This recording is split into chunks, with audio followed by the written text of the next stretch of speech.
નમસ્કાર વિદ્યાર્થી મિત્રો, ધોરણ 12 એકાઉન્ટ ની અંદર આપણે ચેપ્ટર નંબર 5 ભાગીદારનો પ્રવેશ, જેમાં આપણે લાસ્ટમાં દાખલા નંબર 12 આપણે અભ્યાસ કર્યો, પછી છે દાખલા નંબર 13। જો દાખલા નંબર 13 ની રકમ શું કહે છે તો કે A અને B એક ભાગીદારી પેઢીના ભાગીદારો છે। તારીખ 31/3/17 ના રોજની પેઢીનું પાકું સરવૈયું નીચે પ્રમાણે છે। જો A અને B ની પેઢીનું પાકું સરવૈયું આપણને આપેલું છે મૂડી, જે બાજુ મૂડી ખાતા, અને જો ચાલુ ખાતાની બાકી આપેલી છે। ખાસ અહીંયા જોજો, મૂડી ખાતા અને ચાલુ ખાતા બંનેની બાકી આપી છે, એટલે ચાલુ ખાતાની બાકી આપી છે એટલે આપણે મૂડી ખાતાથી બનાવ્યા, પણ કયા ખાતા બનાવ્યા છે? ભાગીદારોના ચાલુ ખાતા। તો કે જ્યારે ચાલુ ખાતાની બાકી ત્યારે ફરજિયાત તમારે ભાગીદારના ચાલુ ખાતા તૈયાર કરવા પડે છે। પછી તમે મૂડી ખાતા બનાવો તો પણ ચાલે, ત્રણેય પાછા મૂડી ખાતા બનાવવાના થાય, પણ જ્યારે ચાલુ ખાતા બનતા હોય ત્યારે ખાસ મૂડી ખાતામાં અસર બહુ ઓછી આવે, એટલે મૂડી ખાતા બનાવવાની જરૂર રહેતી નથી, કેમ કે તમામ અસર, બધી અસર જેને કહેવાય કે ચાલુ ખાતામાં જ આપવાની થશે, એટલા માટે આપણે મૂડી ખાતા બનાવ્યા નથી। જો તમે મૂડી ખાતા બનાવો તો મૂડી ખાતા ત્રણેયના બને, તો અહીં ચાલુ ખાતા બનાવ્યા છે એટલે ચાલુ ખાતા ખાલી કેના હોય? જે ભાગીદારો ચાલુ છે, ટૂંકમાં જૂના ભાગીદારો છે એના જ બે કોલમ બને। મૂડી ખાતા રહ્યા એ ત્રણેયના બને, A, B અને C।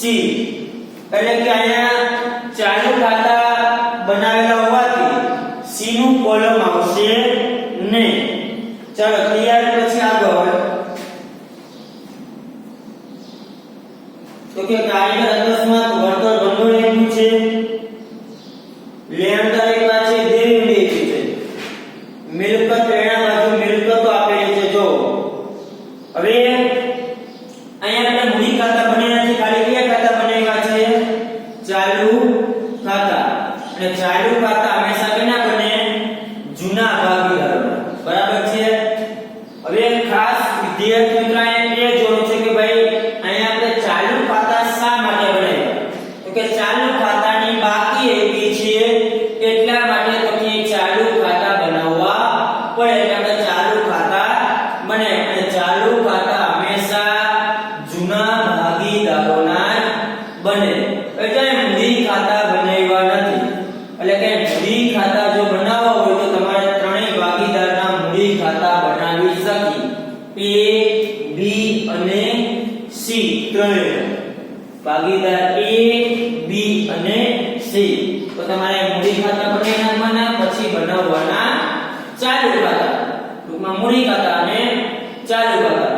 પણ મોસ્ટ ઓફ તમારે જોઈ લેવાનું હોવાલામાં કે જ્યારે ચાલુ ખાતાની બાકી આપેલી હોય ત્યારે કોઈ મૂડી ખાતા બનાવવાની જરૂર નથી, કેમ કે મૂડી ખાતામાં કોઈ અસર આવશે ને। જો હવાલા જોઈ, C ને નફામાં 1/5 ભાગ એટલે 20000 રોકડા મૂડી તરીકે અને 5000 પાઘડી તરીકે લાવશે। પાઘડીની રકમમાંથી અડધી રકમ જૂના ભાગીદારો તરત જ ઉપાડી લેશે। ચાલો, C પાઘડી પેટે કેટલા? 5000 અને મૂડી તરીકે કેટલા? 20000 રૂપિયા। કેવી રીતના લાવે છે? રોકડા લાવે છે, એટલે મૂડી અને પાઘડી બંનેની રકમ C જે છે, નવો ભાગીદાર કોણ છે? C। એ C જે નવો ભાગીદાર છે એ બંને રકમ જેને કહેવાય કે રોકડમાં લાવશે। ત્યાર પછી છે જમીન મકાનની કિંમતમાં 10% નો વધારો કરવો, ફર્નિચર અને શોપની કિંમતમાં 5% નો ઘટાડો કરવો। રોકાણની બજાર કિંમત 35000 છે, જે ચોપડીએ લાવવું। ત્યાર પછી છે દેવાદારો પર 10% ગાળખા અનામતની જોગવાઈ કરવી। ત્યાર પછી આગળ છે અકસ્માત વળતર અંગે 1000 નો દાવો મંજૂર કરેલ છે, અને લેણી ઉડીના નકરામી ખર્ચના 150 અને બેંક ચાર્જીસના 3 જેની નોંધ કરવાની બાકી છે. હવે જો આપણે રેગ્યુલર મુજબ પ્રવેશના દાખલામાં 4 ખાતા બનતા હોય, પુનઃ મૂલ્યાંકન આપણે બનાવતા, મૂડી ખાતા બનાવતા, રોકડ ખાતું બનાવતા અને પાકું સરોય બનાવતા, પણ એ ચાલુ ખાતાની બાકી છે એટલે ચાલુ ખાતા બનાવ્યા છે, મૂડી ખાતા બનાવ્યા નથી. તમારે ચાલુ ખાતાની બાકી જે દાખલામાં આપેલી હોય ત્યારે ચાલુ ખાતા ફરજિયાત બનાવવા પડે. પછી તમારે મૂડી ખાતા બનાવો તો મૂડી ખાતા પણ તમે બનાવી શકો, પણ ચાલુ ખાતા ફરજિયાત બનાવવા પડે કેમ કે ચાલુ ખાતાની બાકી આપેલી છે એટલા માટે. હવે જ્યારે મૂડી ખાતા બનાવ્યા નથી તો મૂડીની બાકી જ્યારે આપણને ખબર છે કે ભાઈ ભાગીદાર મૂડી ખાતા જ્યારે ન બનાવી ત્યારે તમારે એટલું યાદ રાખવાનું કે તમામ અસર જે છે, તમામ અસર ટૂંકમાં જે કાંઈ ચાલુ ભાગીદારો જે જૂના ભાગીદારો છે, આપણે જે કાંઈ અસર આપતા એ મૂડી ખાતામાં અસર આપવાની જગ્યાએ બધી અસર તમારે ચાલુ ખાતામાં આપવાની. મૂડી ખાતામાં અસર કાંઈ આપવાની થાય નહીં. કદાચ તમે મૂડી ખાતા બનાવ્યા હોય તો એક સી ની અસર એ સી ભાગીદારને કોઈ પણ અસર થતી હોય તો એ એના મૂડી ખાતામાં અસર પામે. કેની? સી. જે નવો ભાગીદાર એના ખાતામાં કંઈ પણ લખવાનું છે તેનું ચાલુ ખાતું ન હોય કેમ કે એ નવો ભાગીદાર એના ચાલુ ખાતા હોય નહીં. એટલે કે એની કંઈ પણ અસર આપવાની થાય તો એની અસર મૂડી ખાતામાં જાય અને એ મૂડી લાવે ને એની અને એ છે કોઈ પાકની સીધી અસર આપવાની થાય તો બાકી જે કંઈ પાકની રકમ લાવે છે કે અનામતોની વહેંચણી કરી કે જૂની પાકડી માંડી વાળી બધું જ આપણે ચાલુ ખાતામાં વહેંચવાનું, મૂડી ખાતામાં કાંઈ કરવાનું થાય નહીં. જો મૂડી ખાતા તમે બનાવ્યા હોય તો મૂડી ખાતામાં બાકી લખવી પડે પણ મૂડી ખાતામાં એક કઈ અસર આપવાની થાય નહીં. મૂડી ખાતામાં માત્ર ને માત્ર લગભગ મૂડીની જ અસર આપવામાં આવે છે. શેની અસર આપવામાં આવે છે? માત્ર મૂડીની અસર જ આપવામાં આવે છે. જો નવો ભાગીદાર જે છે એના કઈ ફેરફાર થાય, એ કઈ મૂડી તરીકે લાવે કે એ ધંધામાંથી કઈ પણ ઉપાડ કરતો હોય તો એની વસ્તુ જે છે એ આપણે મૂડી ખાતામાં દર્શાવવું. ટૂંકમાં કઈ પણ ભાગની અસર આપણે થાય તો બાકી હવે જે કઈ અસર આપવાની થશે આપણે પાઘડીની કે પછી અનામતોની વહેંચણી કે પછી કોઈ પણ ખર્ચની વહેંચણી કરી એ બધું જ હવે ચાલુ ખાતામાં જ વહેંચણી કરવાની થશે કેમ કે આ બધાને મૂડી ખાતા આપણે બનાવ્યા નથી.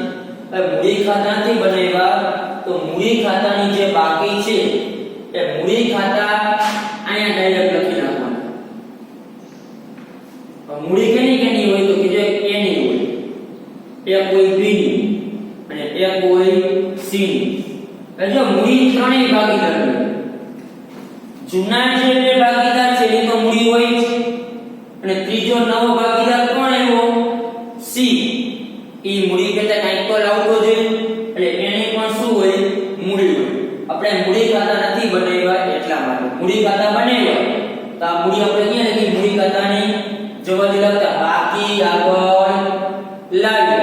જો મૂડી ખાતા બનાવ્યા હોય તો લખી બાકી આગળ લાવીએ. પણ અહીંયા આપણે મૂડી ખાતા બનાવ્યા નથી કેમ કે જરૂર નથી એટલા માટે. નકર બનાવવી પડે. નો સમજાય તો તમારે મૂડી ખાતા બનાવી નાખવાનું. ત્યાર પછી ચાલુ ખાતા જે છે એની બાકી કઈ બાજુ લખાય? ચાલુ ખાતા જે બાજુ બાકી હોય ચાલુ ખાતા બાકી અને બીજી કેવી છે? બીજી જમા બાકી અને જમા બાજુ છે. મૂડી તે તો જમા બાજુ લખી નાખો બાકી આગળ લાવી. ચાલુ ખાતામાં એની છે 8000 અને બી ના છે 2000. ત્યાર પછી રોકડની બાકી લખી નાખવાની ઉધાર બાજુ બાકી આગળ લાવી. ચાલો રોકડ દેવાની બાકી કેટલી છે? 3000 રૂપિયા. હવે જો રોકડ બેંકની બાકી લખાઈ અને ચાલુ ખાતાની બાકી લખાઈ. મૂડી ખાતા આપણે બનાવવાના છે એટલે મૂડી ખાતાની બાકી લખવાની થાય નહીં. જો તમે મૂડી ખાતા તૈયાર થઈ જાવ, અહીંયા તમને દર્શાવું છું. માની લો કે તમે મૂડી ખાતા તૈયાર કરો તો મૂડી ખાતા આ રીતના છે.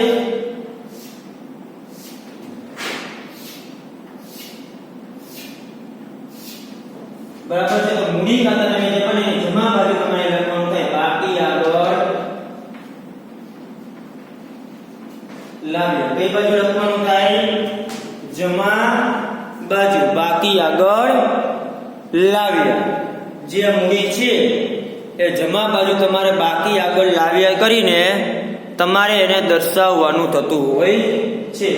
અને આ જે મૂડી હોય એ અને બી એ તમારે જમા બાજુ દર્શાવવાની થાય. હવે બનશે કે તમે મૂડી લખશો પાછા મૂડી ખાતા બંધ કરશો એટલે પાછું થશે મૂડી ખાતા બંધ કરશો એટલે વળી આ બાજુ બાકી આગળ લઈ ગયા છે એટલે મૂડી હશે પાછું એને દર્શાવવાની જરૂર થાય.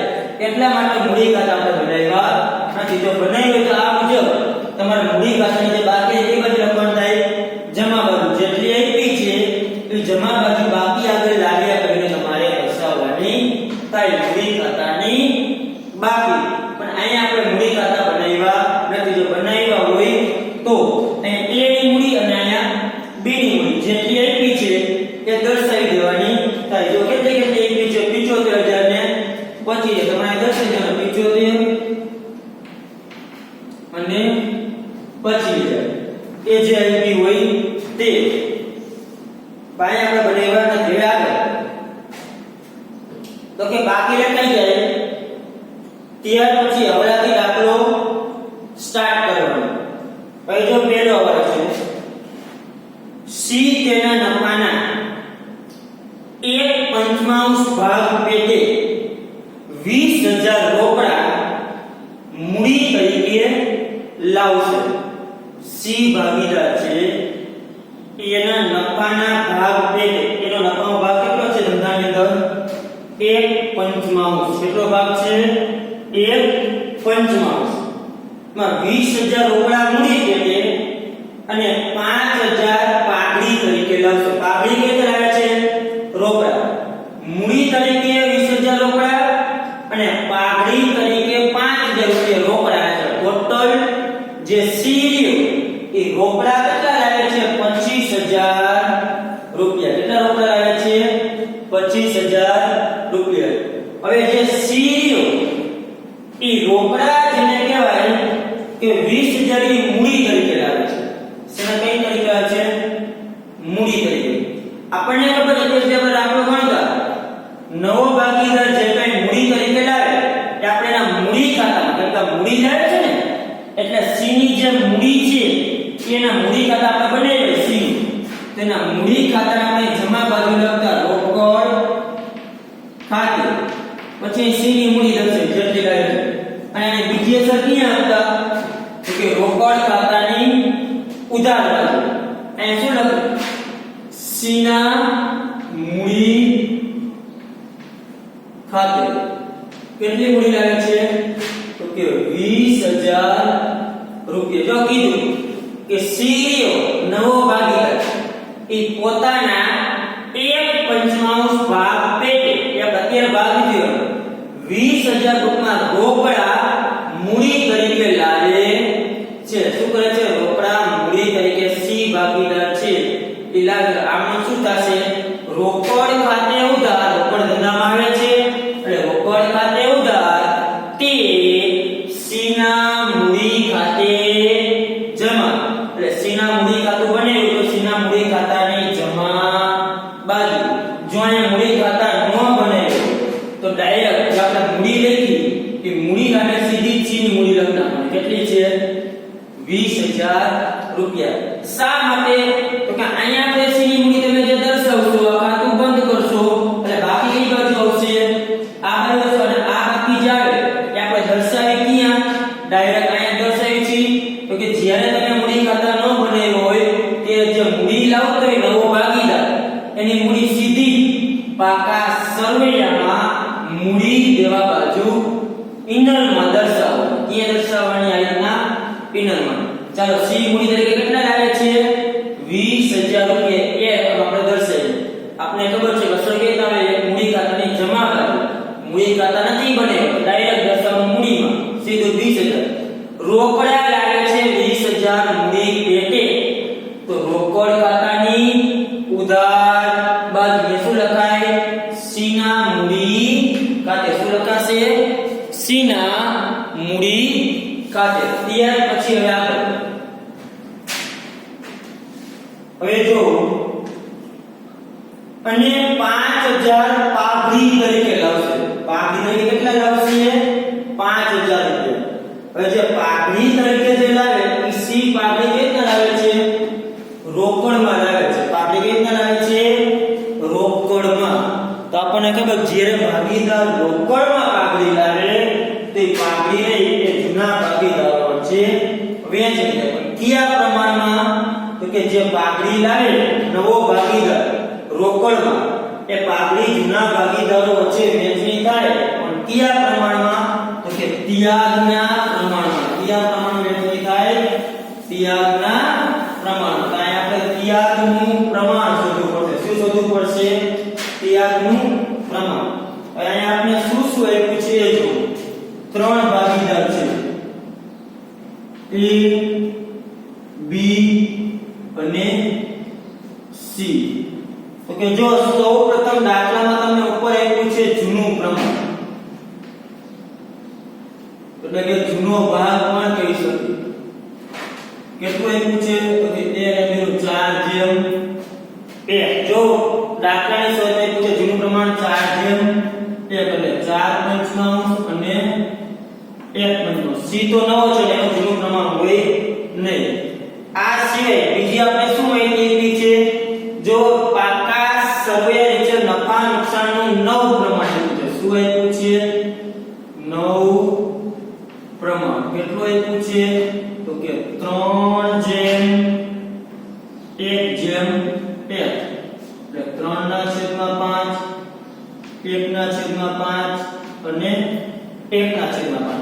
હવે આપણને રકમ આપ્યું છે જૂનું પ્રમાણ અને નવ પ્રમાણ. શું આપ્યું છે?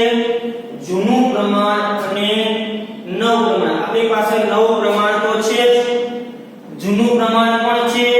આપણે શોધવાનું શું છે? તો કે જે પાઘડી લાવે છે સી એ પાઘડી તો કે ત્યાગના પ્રમાણમાં વેચવાની થાય. ત્યાગનું વેચાણ થાય ત્યાગના પ્રમાણમાં. તો કે આપણે શોધવું પડશે ત્યાગનું પ્રમાણ. તો કે ત્યાગનું પ્રમાણ તો કે જૂનું પ્રમાણ અને નવ પ્રમાણ આપ્યું હોય તો કે જૂનું પ્રમાણ નવ પ્રમાણ આપેલું ત્યાં ત્યાગનું પ્રમાણ શોધવાની મેથડ કઈ? તો કે જૂનું અને નવ પ્રમાણ તો ત્યાગનું સૂત્ર મૂકેલું. ત્યાગ બરાબર જૂનો ભાગ માઈનસ નવો ભાગ. તો કે જૂનું પ્રમાણ અને નવ પ્રમાણ આપેલું હોય ત્યારે ત્યાગ શોધવો હોય તો આપણે ખબર છે કે જે નવો ભાગીદાર પાઘડી લાવે એ હંમેશા ત્યાગના પ્રમાણમાં વેચણી થાય છે. ત્યાગનું પ્રમાણ શોધવું પડે. જો આપ્યું હોય તો કોઈ પ્રશ્ન છે નહીં. જો આગળના દાખલામાં એક પંચનો ભાગ આપ્યો એમાં એવું હતું પણ એમાં નવ પ્રમાણ નહોતું એટલે જૂનું પ્રમાણ શું બન્યું હતું? ત્યાગનું પ્રમાણ. અહીંયા નવ પ્રમાણ આપણને આપ્યું છે કે નવ પ્રમાણ આટલું રહેશે તો ત્યારે ત્યાગ આપણે શું કરવું પડે? શોધવો પડે.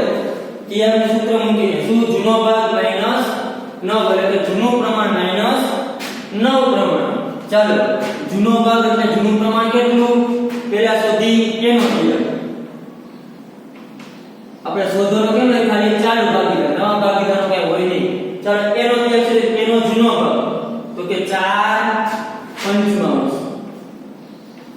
માઈનસ એનો નવો ભાગ તો કે 3/5. જો અહીંયા છેદ સરખા છે બેયના છેદમાં કેટલા છે? 5. અહીંયા કઈ ચોકડી ગુણાકાર કરવાની જરૂર છે નહીં. તો કે છેદ સરખા તો કોના અંશને માઈનસ કરવાનો 4 - 3 ભાગ્યા 5 કે 4 માં 3 જાય 1/5. ચાલો એનો ત્યાગ કેટલો મેળવ્યો? 1/5. હવે શોધી b નો ત્યાગ.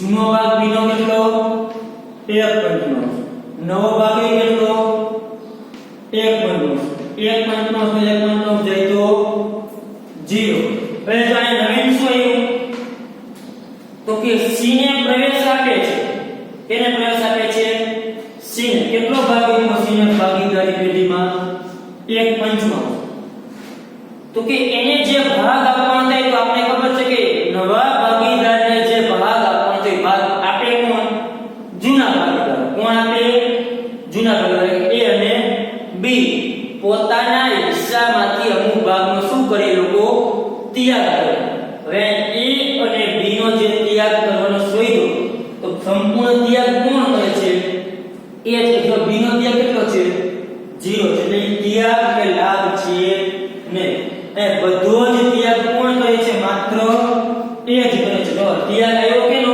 એનો b નો ત્યાગ તો કેટલો આવ્યો 0 એટલે કે જે c ને 1/5 ભાગ આપવાનો થાય છે નવી પેઢીમાં એને જેટલો ભાગ આપવાનો થાય બધો જ ભાગ એ જ આપે છે તો સ્વાભાવિક છે કે ત્રણ પાર્ટનર હોય આ b ને ભાગ આપતો જ નથી બધો ભાગ આપે કોણ a તો જે કઈ c રૂપિયા આપે પાપડી ગણી બધા રૂપિયા લઈ જાય કોણ તો કે એને જ મળે ને કેમ કે આ તો કઈ કરતો એનો મફત નથી ને મળે ને જો એ ત્યાગ કરતો તો એને પાપડીના રૂપિયા લેવાનો હક રાખશે પણ એ તો પોતાના ભાગમાં કઈ ફેરફાર જ નથી કરતો જૂનો ભાગ જેટલો હતો નવો ભાગ એ શું આવ્યો એટલો એને પોતાના ભાગમાંથી કઈ ફેરફાર નથી કર્યો તો એને c પાસેથી રૂપિયા મળવાનો હકદાર બને તો કે ન બને માની લો કે ત્રણ ભાગીદાર 40 30 30 અને 30 પૈસા ભાગે બરાબર છે કેટલા પૈસા ભાગે કોને આ બે 50 50 હતા 30 પૈસા ભાગે આ 50 50 એમ રાખે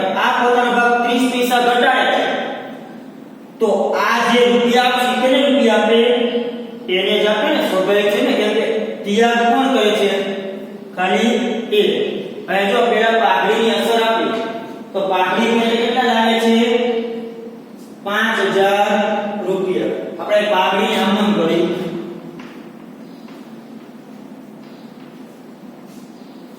તો પેલા તો 5000 રૂપિયા રોકડમાં પાઘડી લાવે છે કે પેલી અમે પાઘડી રોકડ લાવે શું થશે રોકડ ખાતે ઉધાર 5000 તે પાઘડીના પ્રીમિયમ ઉધાર જમા કેટલા 5000 બીજી આપણે શું થાય છે આપણે ખબર પાઘડીના પ્રીમિયમ ખાતે રોકડમાં લાવ્યા અને આપણે કોને કે કે પાઘડીના પ્રીમિયમ ખાતે ઉધાર 5000 તે જે ભાગીદાર ત્યાગ કરતો હોય ને એ ત્યાગ કોણ કરશે માત્ર એ તો તે એના અને ચાલુ ખાતા બને મૂડી ખાતે નહીં લખવાનું પણ એના ચાલુ ખાતે જમા કેટલા 5000 રૂપિયા એટલે 5000 જે પાઘડીની રકમ મળશે એ બધી જ રકમ જે છે પાઘડીની એ બધી જ રકમ કેને મળશે એને મળશે કેને મળશે એને હવે આની આપણે ખતવણી કરી નાખીએ તો રોકડ ખાતાની ઉધાર ભર પાઘડીના પ્રીમિયમ ખાતે કેટલા 5000 અને એના ચાલુ ખાતાની જમા ખાતે એ શું લખાય પાઘડીના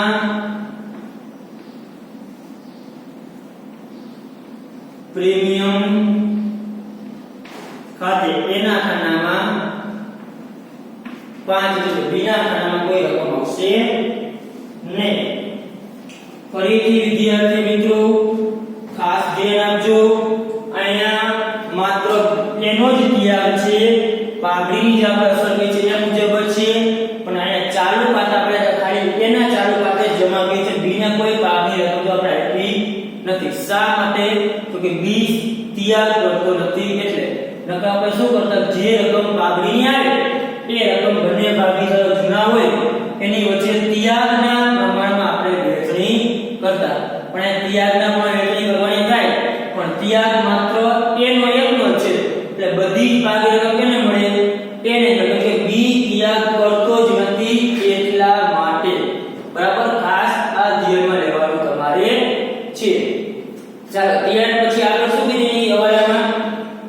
પાગડી રકમથી અડધી રકમ જૂના ભાગીદારો તરત જ ઉપાડી જશે.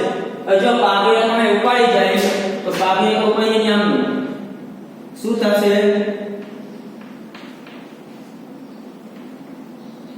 પાગડીની રકમ ઉપાડી જાય. પણ પાગડી રકમ ઉપાડશે તો બધી અડધી રકમ ઉપાડી જશે. અહીં અડધી રકમ મળશે કે ને? જો પાઘડી એની એટલે મેળવી તો ઉપાડી કોણ છે? માત્ર તે. તો એના ચાલુ ખાતે ઉધાર તે રોકડ ખાતે જમા. અડધી એટલે કેટલા રૂપિયા? 2500 રૂપિયા. અહીંયા કામ કરી તો એના ચાલુ ખાતાની ઉધાર બાજુ એ ઉપાડી કોણ જાય છે? માત્ર તે. રોકડ ખાતે તો રોકડ ખાતે જમા કાઉન્સમાં દર્શાવી દેવાનું પાઘડી. અહીંયા એકને 2500 લઈ દીધી છે કે બી તો કઈ પાઘડીને મળી જ નથી તો બી કોઈ પાઘડી રકમ લઈ જાય નહીં. માત્ર લઈ જાય કોણ? એ. આમની ખતર કે તેના ચાલુ ખાતાની ઉધાર બાજુ રોકડ ખાતે કાઉન્સમાં લખાયેલું પાઘડી અને રોકડ ખાતાની જમા બાજુ અહીં લખાશે એના ચાલુ ખાતે. શેની રકમ છે આ? પાઘડી. કેટલા રૂપિયા? 2500 રૂપિયા. કાગડી બધી મળશે કે ને? માત્ર એને જ નહીં. જો કેમ કે ખાલી પાઘડી મળતી હતી ને તો ઉપાડી કોણ જાય? માત્ર એ જ ઉપાડી. બીને કોઈ હક લાગે નહીં. ચાલો પાઘડીનો થઈ ગયો સોલ્યુશન. ત્યાર પછી હવે આગળ આપણે હવાલા સોલ્વ કરતા જઈએ. હવાલા નંબર 2. જમીન મકાનની કિંમતમાં 10% વધારો કરો. ચાલો જમીન મકાનની કિંમત શું કરવાનું છે? વધારો. મિલકતની કિંમત વધે તો શું થાય? ધંધાને ફાયદો થાય કે નુકસાન? તો કે ફાયદો થાય. ફાયદો તો પુનઃ મૂલ્યાંકન જમા. તો કે જમીન મકાન ખાતે તો કે ધંધાને થાય ફાયદો કેમ કે મિલકતની કિંમત વધી.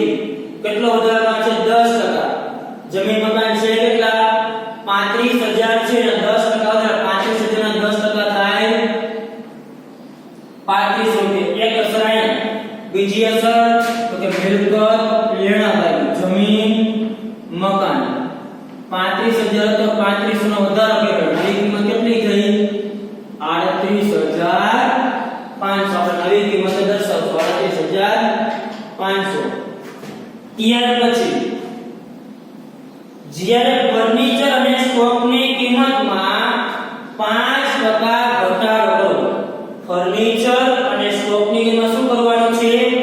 ઘટાડો. જો ફર્નિચર અને સ્ટોક શું કે આપણા માટે મિલકત કહેવાય. ફર્નિચર અને સ્ટોક શું કહેવાય? મિલકત. મિલકતની કિંમત ઘટે તો આપણે ફાયદો થાય કે નુકસાન? તો કે મિલકત એની કિંમત ઘટે તો આપણને થાય નુકસાન. શું થાય? નુકસાન. નુકસાન થાય તો પુનઃ મૂલ્યાંકન ઉધાર. શેની કિંમત ગઈ હતી? ફર્નિચર અને સ્ટોક બંનેમાં શું થાય છે? ઘટાડો. ફર્નિચર ખાતે અને સ્ટોક ખાતે કેટલો ઘટાડો? તો ફર્નિચર ની કેટલી ઘટે છે? બેની કિંમતમાં 5% ઘટાડો કરવાનો છે.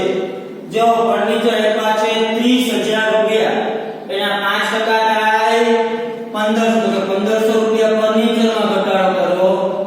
અને સ્ટોક આપ્યો છે 15000 એના 5% 15000 ના 5% 750. બેની કિંમત શું કરી? ઘટાડી. નવા પાકા સર્વેમાં ફર્નિચર કેટલી દર્શાવશે? તો કે ફર્નિચર જે છે તે હતા 30000 તેમાં ઘટાડ્યા કેટલા? 1500. 30000 માંથી 1500 શું કરવા પડે?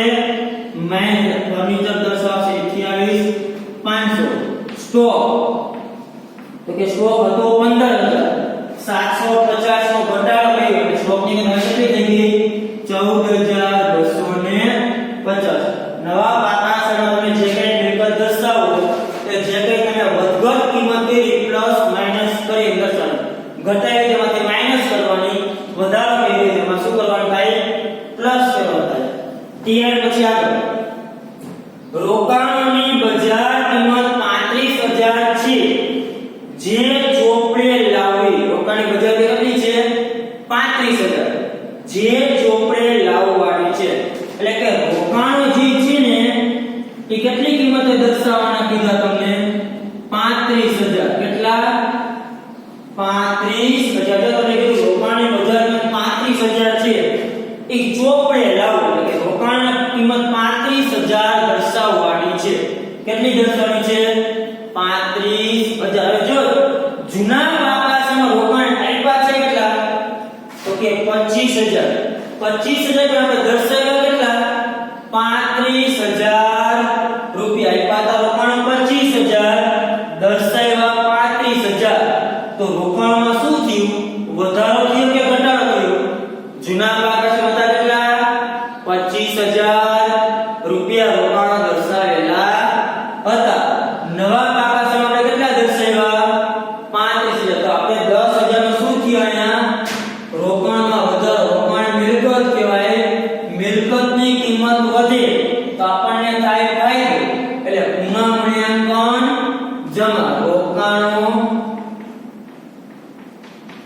ખાતે કેટલા વધારો કર્યો 10000 રૂપિયાનો અને અહીંયા આપણે દર્શાવ્યા 35000 રૂપિયા એટલે કે રોકાણ 25000 હતા તો નવા બાકાસમાં કેટલા દર્શાવ્યા 35000 રૂપિયા ત્યાર પછી આગળ હવાલો એટલે એક ખાસ એ જોવાનું કે અહીંયા જે રોકાણો 35000 વધારો કર્યો છે એટલે કોઈ આપણે પ્રશ્ન રહેતો નથી પણ જો રોકાણની કિંમત ઘટતી હોય તો આપણને કે ભાઈ રોકાણ વધઘટ ભંડોળ જોડો પણ અહીંયા તો રોકાણની કિંમત શું થઈ છે વધારો થાય છે થાય તો કે વધઘટ ભંડોળ ખાતેથી રૂપિયા લેવાના થાય નહીં ત્યાર પછી દેવાદારો પર 10% ગાળખાત અનામતની જોગવાઈ કરો ચાલો દેવાદાર પર 10% ગાળખાત અનામતની જોગવાઈ કરો ચાલો કેટલી જોગવાઈ કરવાની છે 10% હવે દેવાદાર પર આપણે કીધું કે જ્યારે દેવાદાર ઉપર ગાળખાત અનામત ગણવાનું કીએ ત્યારે પહેલા આપણે લખીને આપણને દેવાદાર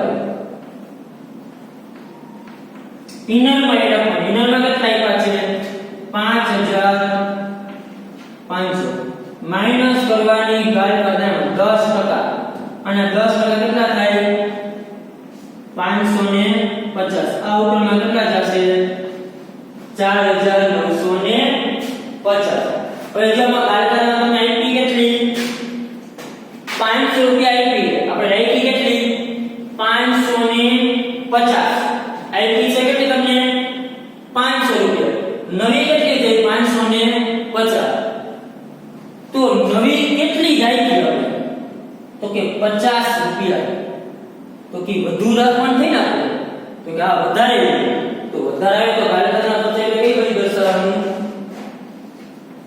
પુનઃ મૂલ્યાંકન ખાતાની ઉધાર બાજુ 50 રૂપિયા ત્યાર પછી અકસ્માત વળતર અંગે 1000 નો દાવો મંજૂર કરેલ છે તો જો ખાસ આપણે આગળ આવી કે ભાઈ અકસ્માત વળતરનો દાવો મંજૂર કર્યો અને પહેલા જે દાવો મંજૂર કર્યો ને એ મૂડી જેવા બદલવાના અકસ્માત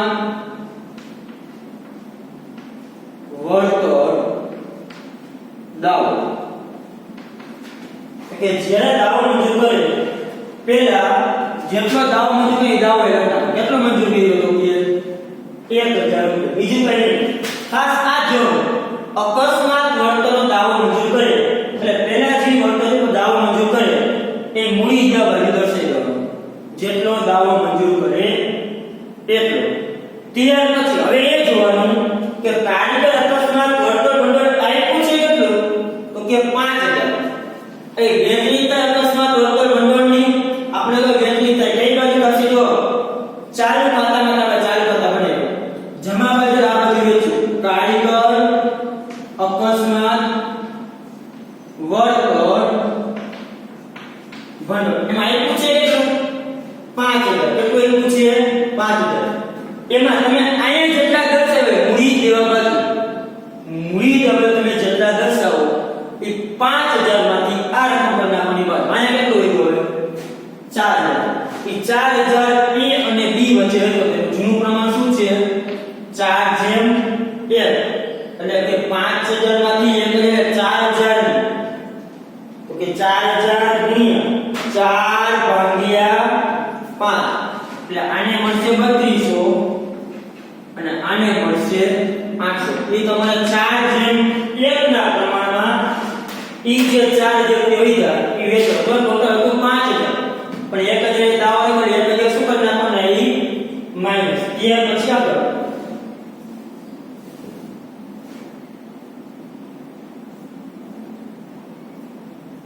લેણી ઊંડીની નકામી ઘટના 150 અને બેંક ચાર્જીસના 300 ચૂકવેલ જેની નોંધ કરવાની બાકી છે જો ખાસ આ આવે જો લેણી ઊંડી નકામી ખર્ચ એટલે કે લેણી ઊંડી નકામી તો મતલબ ચેક રિટર્ન થાય એ રીતે તો કે લેણી ઊંડી નકામી ઘટના 150 અને બેંક ચાર્જીસના 300 બેંકે ચાર્જીસ કીધું 300 રૂપિયા જેની નોંધ એના ચૂકવેલા હતા શું કહ્યું ચૂકવી દીધા હતા ચૂકવવાના બાકી નથી જો ચૂકવેલ છે કીધું કે જેના ચૂકવેલ છે જેની નોંધ કરવાની બાકી છે લેણી અને બેંક ચાર્જીસ આ બંને જે ખર્ચ છે એ બે ખર્ચ તમે ચૂકવી દીધો છે રોકડમાં રૂપિયા આપી દીધા છે પણ એ નોંધ કરવાની બાકી છે હવે તમે કોઈ પણ આ ખર્ચ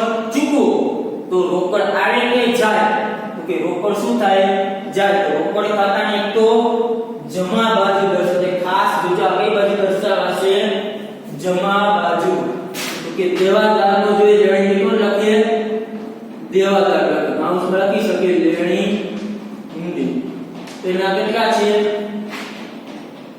કે લેણી ઊંડીના છે 150 રૂપિયા કે એ ચૂકવા કેને હોય આપણે દેવાદાર તરીકે હોય અને બેંક ચાર્જીસ ઈ ચૂકવે બેંક ચાર્જીસ બે ચૂકવી છે રોકડ ખાતાની કઈ બાજુ લખવાનું બને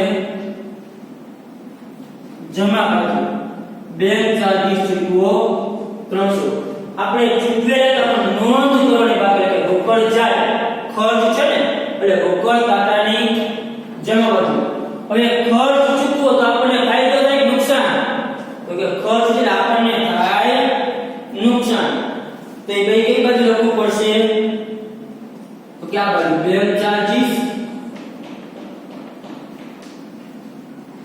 કેટલો છે 300 રૂપિયા અને બીજું છે લેણી એ કેટલું હતું 150 રૂપિયા આપણે નકામી કરતા જોઈએ લેણી ઊંડીના ખર્ચ તો લેણી ઊંડી આ જે નકામી ખર્ચ છે આપણે દેવાદાર ચૂકવવો પડે આ લખ્યું દેવાદાર ખાતા કાઉન્સમાં શું લખ્યું લેણી જો આ ચૂકવેલ શબ્દ છે ને એના ચૂકવવાનો બાકી એવું નથી શું છે ચૂકવેલ સુખ શબ્દ વાપરેલો છે ચૂકવેલ એટલે આપણે ચૂકવી દીધા છે પણ નોંધ નથી કરી ચૂકવેલ આપણે રોકડ જાતી હોય તો રોકડ ખાતાની કઈ બાજુ દર્શાવવું પડે જમા બાજુ ચાલો હવે થઈ ગયા પૂરા હવે આપણે નિકાલ કરી નાખી જો મૂડી નીચે 75 પછી મૂડીમાં કઈ ફેરફાર થયો તો કેના દરનો લખી નાખો 75000 અને પછી સરવાળો કેટલો થશે 75 પછી 1,20,000 ત્યાર પછી અકસ્માત વર્તન મંડળ દર્શાવી દીધું ત્યાર પછી લેણદાર કઈ ફેરફાર ન કર્યો તમને લખી નાખો 4000 ચલો દેવીની કઈ ફેરફાર કર્યો કે નથી કર્યો એમ લખી નાખો 1000 મિલકત આવે જમીન મકાન આવી ગયું ફર્નિચર આવી ગયું રોકાણ આવી ગયા સ્ટોક તો કે આવી ગયું દેવાદારો લખી નાખા લેણી ઊંડી નથી એવું લખી નાખો કેટલી છે જેમનો 2000 રૂપિયા રોકડ બેંક ખાતું બંધ કરશું ત્યારે બાકી મળશે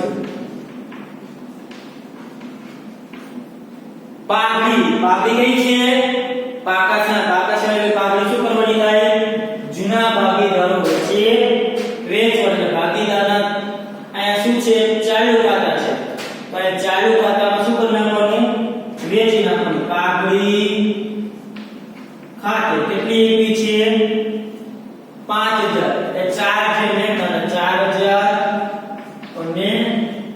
1000 રૂપિયા અને આમાં કઈ ખબર નાખવાની માંડી વાળી બાબરી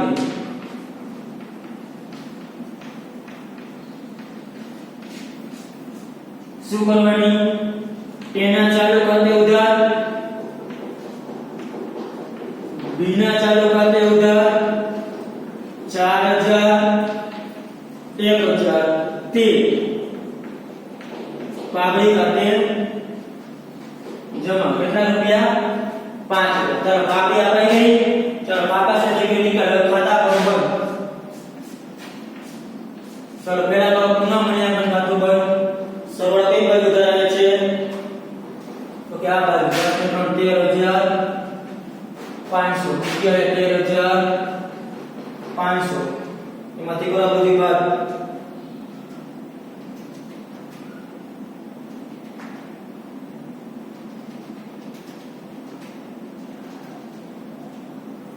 10,750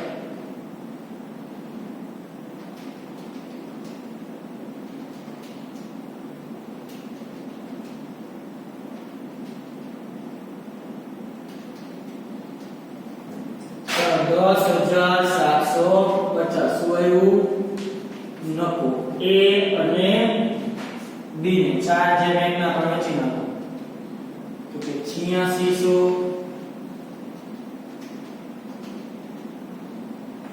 2150 નફો ક્યાં જશે પુનઃ મૂલ્યાંકન ખાતામાંથી ચાલુ ખાતા બને એટલે ચાલુ ખાતા બને મૂડી ખાતા બને તો મૂડી ખાતા બને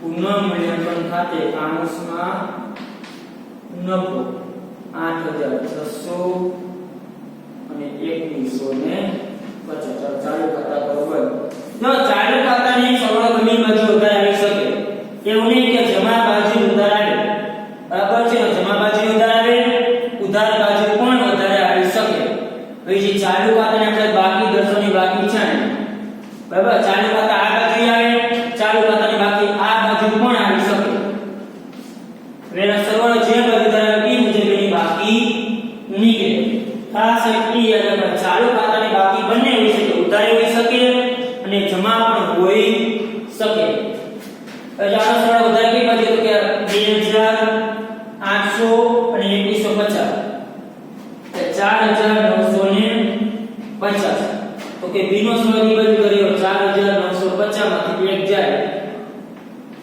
તો કે b ની બાકી આ બાજુ નીકળી 3950 આનો કરો 8 ને 5 13 ને 3 16 ને 24800 તો કે 24800 એમાંથી 6500 જાય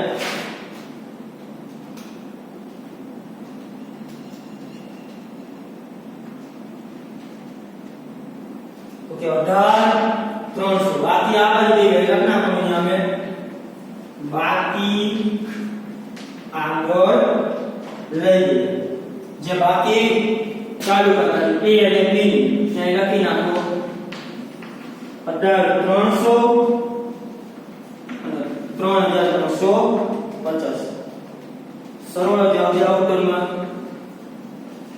22250 ચલો રોકડ ખાતું બંધ આ તમે સારી બાજુ સરળ ધરાવે ઉધાર બાજુ 20 ને 5 25 ને 3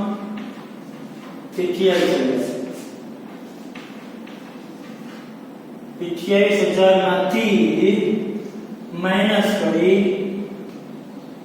2500 માઈનસ તો કે 25050 બાકી આગળ લઈ ગયા રોકડ પે તમે લખ નાખો 25050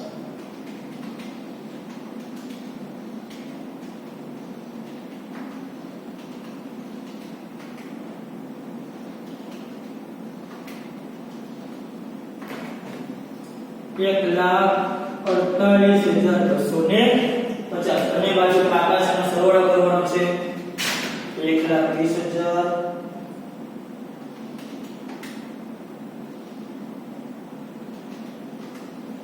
1,48,250 બને